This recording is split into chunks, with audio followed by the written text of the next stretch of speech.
मैं विजय शर्मा आप सभी का स्वागत करता हूं। आज हम लोग आए हैं सिरसा के नेहरू पार्क में। आप लोग मेरे पीछे एक पंडाल देखोगे जो अभी बन रहा है यहाँ पर, और यहाँ पर यज्ञ होने वाले हैं। हमारे साथ आशुतोष जी हैं, पंडित आशुतोष जी, जो इस यज्ञ को करेंगे। उन्होंने अब तक 90 से ज़्यादा यज्ञ जो है वो धर्म के कार्य के लिए किए हैं, और उनका लक्ष्य है कि वो 108 जो यज्ञ है वो करेंगे।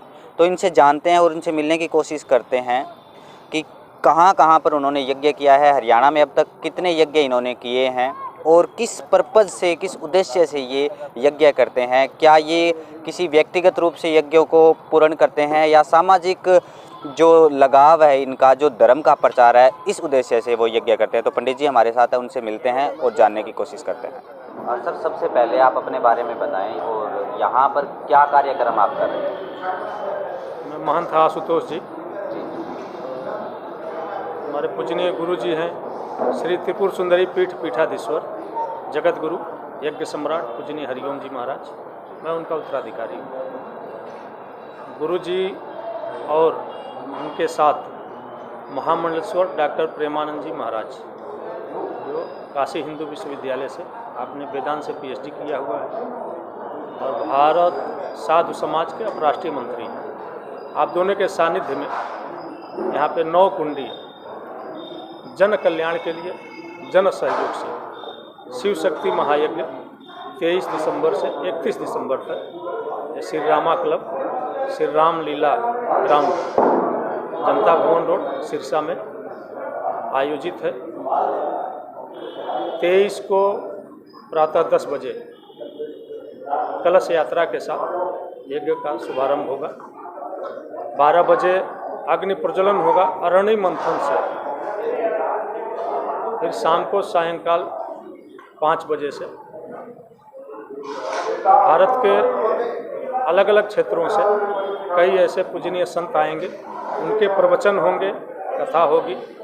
फिर सायं 7 बजे गुरु जी द्वारा महाआरती जिस तरह से ऋषिकेश में त्रिवेणी घाट पे जो बड़ी आरतियाँ चलती हैं, उसी प्रकार यहाँ बड़ी आरतियाँ चलेंगी। सर, ये यहाँ पे आपने बताया था कि आपका 108 यज्ञ का उद्देश्य है। ये कितने नंबर का यज्ञ जो आप यहाँ पे कर रहे हैं? गुरु जी का पूरे भारतवर्ष में सभी प्रांतों में 108 महायज्ञ का संकल्प है। 108 गिनती के लिए है, लेकिन उसके पूर्व गुरु जी के 12 यज्ञ हो चुके, 91 यज्ञ तो गिनती के हुए हैं। उसके बाद अभी 22 अक्टूबर से लेकर 1 नवंबर तक कुरुक्षेत्र में लक्ष्य चंडी महायज्ञ किए 501 कुंड का, फिर यहाँ करने जा रहे हैं। तो बहुत सारी ऐसी यज्ञ होती हैं जिसकी गिनती नहीं होती, उसका नंबर नहीं होता है, लेकिन यज्ञ करना अपना उद्देश्य है। जैसे शरीर को स्वस्थ रखने के लिए योग और व्यायाम आवश्यक है, उसी प्रकार प्रकृति को स्वस्थ रखने के लिए हमारे ऋषियों ने, हमारे शास्त्रों ने बताया है कि प्रकृति को स्वस्थ रखना है, संतुलित रखना है, तो उसका एकमात्र उपाय यज्ञ ही है। तो प्रकृति को संतुलित रखने के लिए, प्रकृति को स्वस्थ रखने के लिए यज्ञ करना, ये जन कल्याण के लिए और सनातन धर्म का यह मूल है यज्ञ। वैदिक काल में जब मंदिर नहीं हुआ करते थे, उस समय भी हमारे ऋषि यज्ञ के द्वारा ही देवता को प्रसन्न करते थे, उनकी साधना करते थे। सर, ये यज्ञ 10 दिन निरंतर चलेगा? यह 23 से लेकर 31 तक 9 दिन का है। और सर, समय इसका? यह प्रातः 8 बजे सभी यजमानों के लिए जो है यज्ञ हवन पूजन शुरू होगा। तो अमूमन 3 घंटा लग ही जाता है, 1.5 घंटे का पूजन और 1.5 घंटा हवन। उसके बाद शाम को जो है 5 बजे से ज्ञान यज्ञ कथा, भागवत कथा, रामायण कथा सब मिला के संतों के द्वारा अलग अलग जो है प्रवचन होंगे, और सायं 7 बजे महाआरती गुरु जी के द्वारा। सर, सुनने में और मानने में ये आया है कि धर्म के नाम पे जगहों का सहारा लेके जगह पर कब्जा होता है और इस चीज को बढ़ावा दिया जाता है। सुनने में काफी ऐसे केस आ चुके हैं कि धर्म की आड़ में ये जो बीजेपी सरकार है ये कब्जे कर रही है पार्कों पे। तो इससे पे आप क्या कहना चाहेंगे कि ये क्या है? नहीं, धर्म का काम जो है कब्जा करना नहीं, और यज्ञ तो 9 दिन का होता है, 9 दिन में कोई कैसे कब्जा करेगा। हम लोगों ने भारत के 25 प्रांतों में यज्ञ किया है, कहीं आप पता कर लीजिए, कहीं जहाँ यज्ञ किया है वहाँ कब्जा किया है क्या। हम तो यज्ञ किए, पूर्णाहुति किए, उसके बाद चल दिए। जो जिस पार्क में भी हम करते हैं उस पार्क के जो भी प्रबंधक होते हैं, चाहे वो सरकार हो या अन्य कोई ट्रस्ट हो, हम उनसे लिखित में अनुमति लेते हैं और सशुल्क लेते हैं। और चूँकि बहुत सारे ऐसे लोग हैं जो हमको निःशुल्क भी देते हैं, चूँकि ये धर्म कार्य है। ऐसी कहीं कोई शिकायत नहीं है, आप पता कर लें। सर सिरसा में ऑर्गेनाइज कौन करवा रहा है यज्ञ? समाज करा रहा है। इसके पहले भी हम लोग 2018 में यही इसी पार्क में हम लोगों ने यज्ञ किया हुआ था, 11 कुंड का, जुलाई के महीने में। और उस समय कोई हम लोग को नहीं जानता था, लेकिन हमारे गुरुजी की विशेषता है कि जहाँ चले गए, जिस स्थान पे चले गए और एक बार सोच लिया कि यहाँ यज्ञ करना है तो बिना यज्ञ किए वहाँ से उठे नहीं। आपको बड़ा आश्चर्य होगा जानकर कि कई ऐसे स्थान हैं जहाँ गुरुजी की गाड़ी पंचर हो गई और बोले अब क्या करना है, तो बोले अब यज्ञ करेंगे तब उठ के जाएंगे। वहीं यज्ञ किया।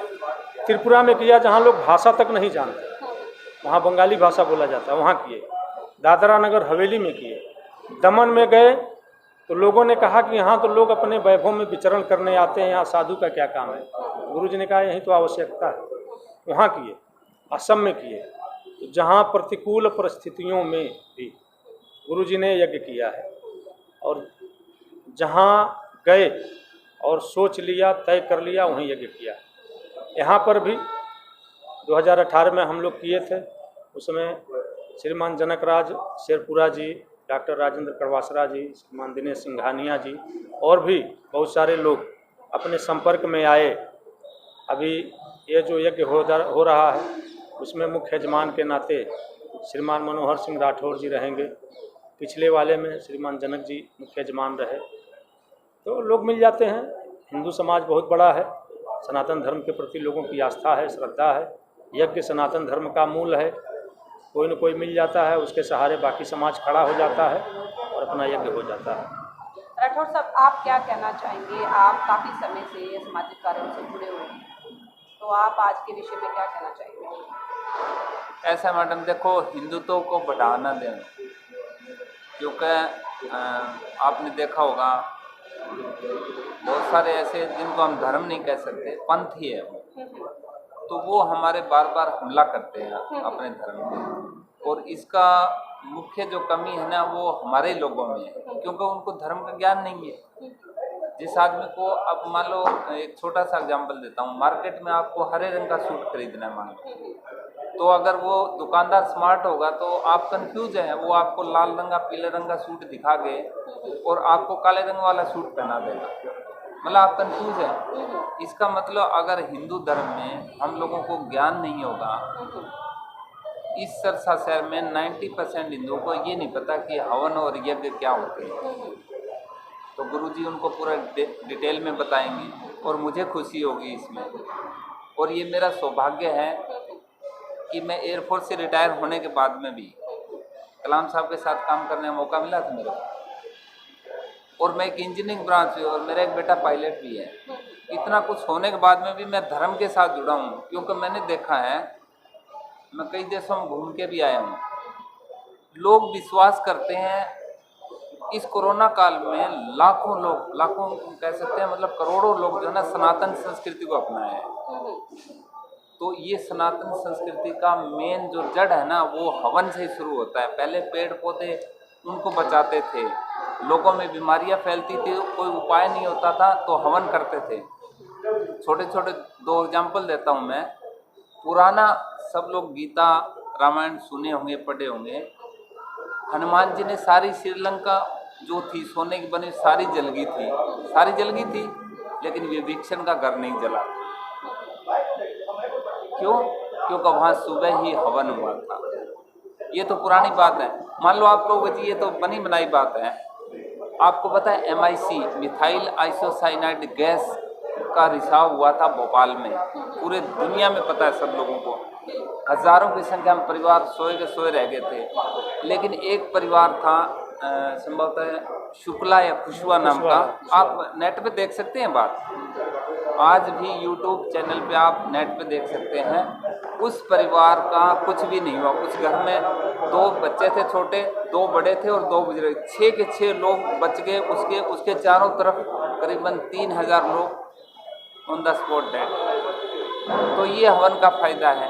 अब ये सारे लोग कहते हैं कि एक अदृश्य बीमारी है जो अभी फैली है, चाहे चीन ने दिया है, दूसरे देश ने जिसने भी दिया है, ये एक अदृश्य बीमारी है और भगवान भी अदृश्य है। तो क्यों ना हम हवन करके और भगवान को खुश कर लें और इस अदृश्य बीमारी का इलाज हो जाए।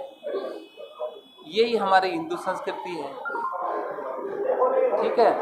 और वासुदेव कुटुंबकम, हम ये जो हवन कर रहे हैं न कि सिरसा वासियों के लिए कर रहे हैं, ये पूरे धरती के गुरु जी क्यों कह रहे हैं कि पूरे राज्यों में, अलग अलग राज्यों में, दूसरे देशों में करने का इनका प्रोग्राम है। मतलब पूरी दुनिया में किसी भी तरह की बीमारी है, चाहे वो सामाजिक है, चाहे वो मानसिक है, चाहे वो प्राकृतिक है, इनको, इस प्रकोप को खत्म करने के लिए हवन और यज्ञ किए जाते थे, पुराने समय में भी और आधुनिक भारत में भी, ठीक है। सर, एक संस्था है इस्कॉन, सुना होगा आपने? हाँ जी। वो अपने हिंदू धर्म का प्रचार प्रसार विदेशों में भी कर रही है। तो आपकी किसी प्रकार की संस्था है जो धर्म का प्रचार प्रसार कर रही है? गुरु जी, आपसे जानना चाहूँगा। नहीं, हमारा एक माँ मोक्षदायिनी गंगाधाम ट्रस्ट है ऋषिकेश, जो आश्रम हमारा है उसके नाम से, लेकिन इस प्रकार की कोई हमारी संस्था नहीं है। हमारा यज्ञ के माध्यम से ही हम सनातन धर्म का प्रचार प्रसार करते हैं और जहाँ भी जितना भी हो सकता है लोगों का कल्याण करते हैं। पहले भी हम लोग जानते हैं, पढ़े भी हैं कि यज्ञ से संतान की प्राप्ति होती है, यज्ञ से वारिस होती है, यज्ञ से राज की प्राप्ति होती थी, यज्ञ से शत्रु का विनाश होता था, यज्ञ से मनुष्य अपने सभी मनोकामनाओं की पूर्ति करता है। तो आज भी मंत्र वही है, सामग्री वही है, विधियाँ वही हैं। हम लोग थोड़ा सा उससे कट गए थे, आज भी वो सारी चीज़ें हैं, वो सारी शक्तियाँ हैं, उस मंत्रों में वो सारी शक्तियाँ हैं, उस सामग्री में सारी शक्तियाँ हैं, आज भी लोगों को प्राप्त होता है। बहुत सारे ऐसे उदाहरण हैं, मैं उदाहरण बताते जाऊं तो बहुत समय लग जाएगा। यहाँ सिरसा से लेके और गुड़गांव तक, इसी हरियाणा के अंदर, जिनसे यज्ञ के माध्यम से जो लोग आए उनको पुत्र की प्राप्ति हुई, लोगों को जो है धन की प्राप्ति हुई, अपनी अपनी मनोकामनाओं की पूर्ति हुई है। तो व्यक्तिगत भी लाभ है, बाकी उसका वैज्ञानिक दृष्टि से भी प्रकृति को शुद्ध करने का भी है। अगर एक कुंड का या हवन एक दिन करते हैं तो 100 गज के एरिया में 1 महीने तक कोई बीमारी नहीं आएगी। ये विज्ञान का शोध है। अभी कोरोना काल में आप लोगों ने देखा, देश से लेकर और विदेश तक के वैज्ञानिकों ने लिखित रूप से कहा, उन्होंने स्वयं, वैज्ञानिकों ने स्वयं कहा कि इस कोरोना महामारी से बचना है तो उसका एकमात्र उपाय है कि हम यज्ञ और हवन करें। तो वैज्ञानिकों द्वारा प्रमाणित है और हमारे ऋषियों ने जो भी शोध करके जो हमको दिया है हमारे शास्त्रों के माध्यम से, वो स्वयं वैज्ञानिक थे, वैज्ञानिक दृष्टि से, वैज्ञानिक ढंग से वो प्रमाणित है। उसको प्रमाणित करने की आवश्यकता नहीं, आज भी लोग शोध कर रहे हैं। अभी पिछले अक्टूबर में हम लोगों ने कुरुक्षेत्र में किया, वहाँ पे अपने देश से भी और दूसरे देशों भी वैज्ञानिक आए थे, कई यूनिवर्सिटियों के लोग वहाँ जुड़े हुए थे, उन लोगों ने उस पर शोध किया है, उनकी बायोग्राफी वगैरह वो बन रही है। तो ये तो प्रमाणित यज्ञ। तो गुरु जी कह सकते हैं कि यज्ञ के माध्यम से जो हिंदू धर्म का है वो प्रचार हो रहा है और लोगों को जगाया जा रहा है कि धर्म क्या है। निश्चित रूप से हिंदू समाज को जगाना पड़ता ही है। हिंदू समाज सोया हुआ शेर है, तो समय समय पे हिंदू समाज को जगाना पड़ता है। और जब हिंदू समाज जागृत होता है तो समाज जागृत होता है। और राजनीति से इतर भी अगर हम देखें तो देखिए, हिंदू समाज जो है और सनातन धर्म भारतवर्ष की आत्मा है। भारतवर्ष का उत्थान हिंदू समाज के उत्थान में है। अगर सनातन धर्म नहीं रहेगा तो भारतवर्ष भी नहीं रहेगा। जहाँ जहाँ इस देश के कोने में, इस देश के चारों दिशाओं में जहाँ सनातन धर्म कमज़ोर हुआ वहाँ भारतवर्ष कमज़ोर हो गया। जहाँ सनातन धर्म खत्म हो गया वहाँ भारतवर्ष खत्म हो गया।